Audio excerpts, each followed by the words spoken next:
বন্ধুরা, আজ আমি চলে এসেছি আজকে আরও একটি মজার রেসিপি নিয়ে। কয়েকদিন আমি ভাবছিলাম হাক্কা নুডলস খাবো, কিন্তু কিছুতেই টাইম করতে পারছিলাম না। তাই আজ উইকেটে টাইম পেতে আমি বানিয়ে ফেললাম হাক্কা নুডলস। আর তার জন্য আমি কি করেছিলাম, ফার্স্টে ডিমটা একটু ভেজে নিয়েছিলাম, আর একটু আদা আর রসুন হালকা একটু আঁচে ভেজে নিয়ে তারপর আমি পেঁয়াজ, গাজর আর বিনস দিয়ে সেটাকে আরও ভালো করে ভেজে নিয়ে নুন আর গোলমরিচ দিয়ে তারপর আমি অ্যাড করে দিয়েছিলাম একটু সয়া সস। কিছুক্ষণ রান্না করে নেওয়ার পর আমি এর মধ্যে সেদ্ধ করে রাখা যে হাক্কা নুডলস সেটা দিয়ে আর কিছুক্ষণ ভেজে নিয়ে একটু নুন আর গোলমরিচ দিয়ে দিয়েছিলাম। আর আমি দিয়েছিলাম সয়া সস আর সিজুয়ান সস। আমি যেহেতু সিজুয়ান সসটা দিয়েছিলাম তাই জন্য আমি কোনো কাঁচা লঙ্কা ইউজ করিনি, আপনার চাইলে কিন্তু করতে পারেন।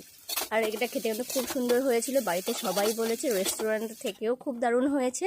তাই আপনারা চাইলেও কিন্তু হাইজেনিক খাবার বাড়িতেই বানিয়ে খাবেন, বাইরের খাবার অ্যাভয়েড করলেই ভালো। আর যাই হোক, আমার ভিডিওটি ভালো লেগে থাকলে লাইক করে দেবেন, সাবস্ক্রাইব করতে কিন্তু ভুলবেন না।